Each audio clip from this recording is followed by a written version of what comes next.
நீங்கள் கேட்டுக்கொண்டு இருப்பது கனேடிய தமிழ் காற்று. இந்த காற்றில் காதில் ஒலிக்க வருவது ஒரு கவி. இந்த கவிதையை கிறுக்கியது அடியேன்.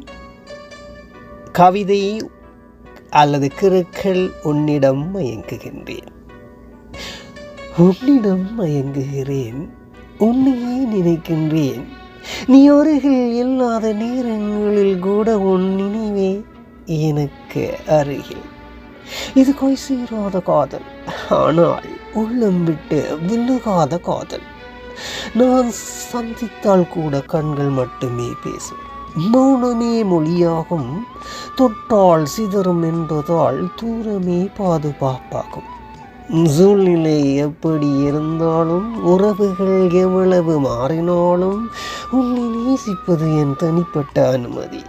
இது ஆசை அல்ல, பசி அல்ல, இது உள்ளம் மட்டும் அறிந்த தொடாத ஆனால் எப்போதும் நேசிக்கும் காதல். நன்றியுடன் ஆர்மோகன்.